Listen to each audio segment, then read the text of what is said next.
Hi friends, welcome to my channel. ఈరోజు video చాలా ఇంట్రెస్టింగ్గా ఉందండి. వీడియోని ఎక్కడ స్కిప్ చేయకుండా ఎండ్ వరకే చూసేయండి. ఇక శారద పూర్ణి ఇద్దరు భూమితో మాట్లాడాక భూమి నిద్రపోతుంది. శారద పూర్ణి బయటికి రాగానే పూర్ణి గగన్ని ఇలా అంటుంటుంది, అన్నయ్య అమ్మ భూమి దగ్గర ఉంటుంది, మనం ఇంటికి వెళ్దాం పదా అని అనగానే బ్యాగ్ లోపల పెట్టొస్తాను అని అంటూ గగన్ లోపలికి ఎంటర్ అవుతూ భూమిని చూస్తూ చాలా సంతోషంగా నవ్వుతూ ఉంటాడు. భూమి ప్రేమలో పూర్తిగా మునిగిపోతాడు గగన్. భూమి జ్ఞాపకాలని భూమిని తన మనసు నిండా నింపుకుంటాడు గగన్. ఇక ఇంతకు ముందు శారదాతో భూమి అన్న మాటలు అన్నీ గుర్తు తెచ్చుకుంటూ ఉంటాడు గగన్. ఆయనకి ఏమైనా జరిగితే మీరు తట్టుకోలేరని ఆ చావుని నేను తీసుకోవాలి అనుకున్నానంటీ అని భూమి అన్న మాటలు గగన్ మనసు నిండిపోతాయి. గగన్ అలా భూమిని ప్రేమగా చూస్తూ ఆ బ్యాగ్ని అక్కడ పెట్టి తన జేబులో నుండి అమ్మవారి కుంకుమ తీసి భూమి నుదుటి మీద పెట్టబోతూ, పెళ్ళి కాని అమ్మాయి కాబట్టి తను మిస్టర్ పర్ఫెక్ట్ కాబట్టి బొట్టు పెట్టక తన అంగీకారం కోసం ఆలోచిస్తూ ఏం చేయాలా అని అనుకుంటూ భూమికి ఎదురుగా ఉన్న మిర్రర్ దగ్గరికి వెళ్ళి మిర్రర్ మీద కరెక్ట్ భూమి నుదుటికి బొట్టు పెట్టినట్టు మిర్రర్కి గగన్ బొట్టు పెడతాడు. ఇక తనకే బొట్టు పెట్టినట్టు ఫీల్ అవుతూ ఉంటాడు గగన్. ఆ తర్వాత భూమి దగ్గరికి వచ్చి భూమి నుదుటిన ప్రేమగా నిమురుతూ అక్కడే చైర్ మీద కూర్చొని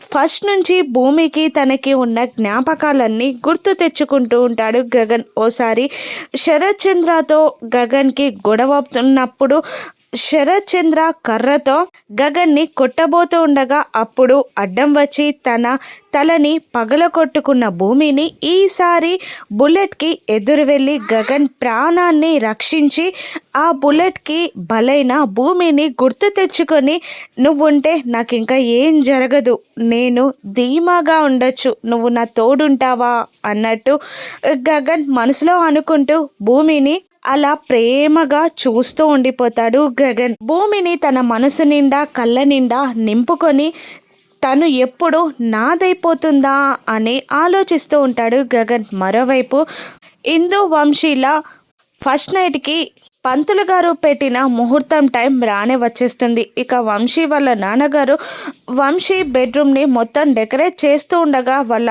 అమ్మగారు వచ్చి, ఏంటి వదిన గారేమో అక్కడ ఇందుని రెడీ చేస్తున్నారు, ఇక్కడ మీరు బెడ్ సెట్ చేస్తున్నారు, ఇక వాళ్ళ ఫస్ట్ నైట్ జరగాలి అనుకుంటున్నారా మీరు అని అంటుండగా, నీ సైన్ లేదే ఇక్కడ ఏదైనా ఆర్డర్ పాస్ అవుతుందా, నువ్వేమనుకుంటున్నావో చెప్పు అని వాళ్ళ నాన్నగారు అంటుండగా, వాళ్ళు ఇస్తానన్న కట్న కానుకలు ఇచ్చే వరకు ఈ ఫస్ట్ నైట్ జరగడానికి వీల్లేదు అని అనేస్తుంది వంశీ వాళ్ళ అమ్మ. అప్పుడు వాళ్ళ నాన్నగారు ఇలా అంటుంటారు, వాడేమో జెట్ స్పీడ్లో ఉన్నాడు, నువ్వేమో 100లో వెళ్తున్న కార్కి బ్రేక్ వెయ్యాలి అంటున్నావు, ఇప్పుడు మనం ఏం చేయాలి, మనం చెప్పినా వాడు వింటాడా, అయినా ఇందు వాడి గూర్చి మన గూర్చి ఏమనుకుంటుంది అని అంటుండగా, అన్నీ నేను సెట్ చేస్తాను పదా అని అంటూ ఇద్దరు వంశీ దగ్గరికి వెళ్తూ ఉంటారు. వంశీ ఫస్ట్ నైట్ కోసం తెల్ల బట్టలు వేసుకొని స్ప్రే చేసుకొని ఆత్రంగా రెడీ అవుతూ ఉంటాడు. ఇక ఏరా చెప్పింది మర్చిపోయావా, ఏం చేస్తున్నావురా అని అంటుండగా, రెడీ అవుతున్నా అని అంటూ ఉంటాడు వంశీ. నిన్న చెప్పింది అర్థం కాలేదా, కట్న కానుకలు ఇచ్చే వరకు నువ్వు అమ్మాయిని ముట్టుకోవడానికి వీల్లేదు అని వాళ్ళ అమ్మ నాన్న తెగేసి చెప్పేసరికి ముందున్న కార్యాన్ని గుర్తు తెచ్చుకొని గతాన్ని గుర్తు పెట్టుకోవడం ఎందుకమ్మా అని అంటూ ఉండగా, లేదు నేను చెప్పేది విని తీరాల్సిందే, ఇక కట్న కానుకలు వచ్చే వరకు నువ్వు ఇందుని ముట్టుకోవడానికి వీల్లేదు అని అంటుండగా, ఇందు ఏమనుకుంటుంది మన గురించి అని అడుగుతూ ఉంటాడు వంశీ. ఏమనుకున్నా పర్లేదు, ఏమీ అనుకోకుండా నేను చూస్తానులే, నువ్వు మాత్రం కంట్రోల్లో ఉండు అని వంశీకి వార్నింగ్ ఇచ్చి వాళ్ళు అక్కడ నుండి వెళ్ళిపోతారు. పెద్ద పులి ముందు చిన్న కోడి పిల్లని కట్టేసి తినొద్దు అంటే ఎలా అని మనసులో అనుకుంటూ ఉంటాడు వంశీ. ఇక ఇందును రెడీ చేస్తుంది మీరా. ఇక వెళ్ళడానికి టైం అవ్వడంతో మీరా దగ్గర ఆశీర్వాదం తీసుకుంటుంది. అప్పుడే వాళ్ళ అత్తగారు రావడంతో అత్తగారి దగ్గర కూడా ఆశీర్వాదం తీసుకుంటుంది ఇందు. నీతో కాస్త మాట్లాడాలమ్మా అని అంటూ ఇందుని పక్కకి తీసుకెళ్ళి ఇలా చెప్తూ ఉంటుంది.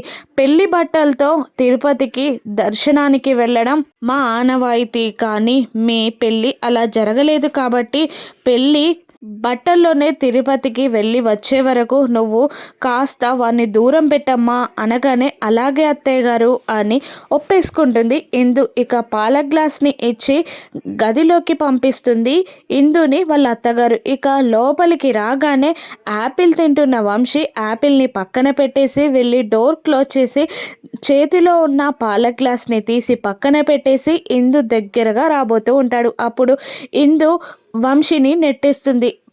అల్లంత దూరాన వెళ్ళిపడి షాక్ అవుతూ ఉంటాడు వంశీ. ఇక మళ్ళీ దగ్గరికి రావడానికి ట్రై చేస్తూ ఉంటాడు వంశీ. అయినా 2-3 సార్లు వంశీని తోసేసి పక్కకి జరుగుతూ ఉంటుంది ఇందు. ఏమైందమ్మా, ఎందుకలా చేస్తున్నావు, సిగ్గా అని వంశీ అడుగుతుండగా కాదు అన్నట్టు దూరం జరుగుతూ ఉంటుంది ఇందు. మరేంటి, ఏమైంది అని అడుగుతుండగా మీ వంశాచారం మీకు తెలీదా, తిరుపతికి పెళ్లి బట్టల్లో వెళ్ళే వరకు ఇలా చేయకూడదంట కదా అని ఇందు అంటూ ఉండగా ఓహో అమ్మ ఇలా సెట్ చేసావా అని అనుకుంటూ అయినా మన పెళ్లి బట్టల్లో జరగలేదు కదా, అటువంటి ఆచారం పాటించాల్సిన అవసరం లేదు అని వంశీ అంటుంటాడు. లేదు లేదు అత్తే మాట నేను వింటాను అని ఇందు అంటూ ఉంటుంది. నీకు అత్తే మాటే తెలుసు కానీ మామయ్య మాట ఏంటో తెలుసా, ఒక కూతుర్నో కొడుకునో ఇచ్చాక వాళ్ళని తీసుకొని కొండకొస్తానని మా నాన్నగారు మొక్కుకున్నారంట, రేపు చెప్దాంలే అని అంటూ మళ్ళీ ఇందుని దగ్గరగా తీసుకుంటాడు వంశీ. ఇక ఇందు మారు మాట్లాడదు. అలా వంశీ ఇందు ఒక్కటవుతారు. ఇక భూమిని వాష్రూమ్కి తీసుకొచ్చి శారద చాలా సేవలు చేస్తూ ఉంటుంది. ఇక ఒళ్ళు కాలిపోతూ ఉంటుంది భూమికి. అయ్యో ఇంతలా కాలిపోతుందేమమ్మా అని అంటూ డాక్టర్ని తీసుకురాగానే డాక్టర్ ఇంజెక్షన్ వేస్తుంది. ఇక ఫేస్ తుడిచి తడిగుడ్డతో సేవలు చేస్తూ ఉంటుంది శారద.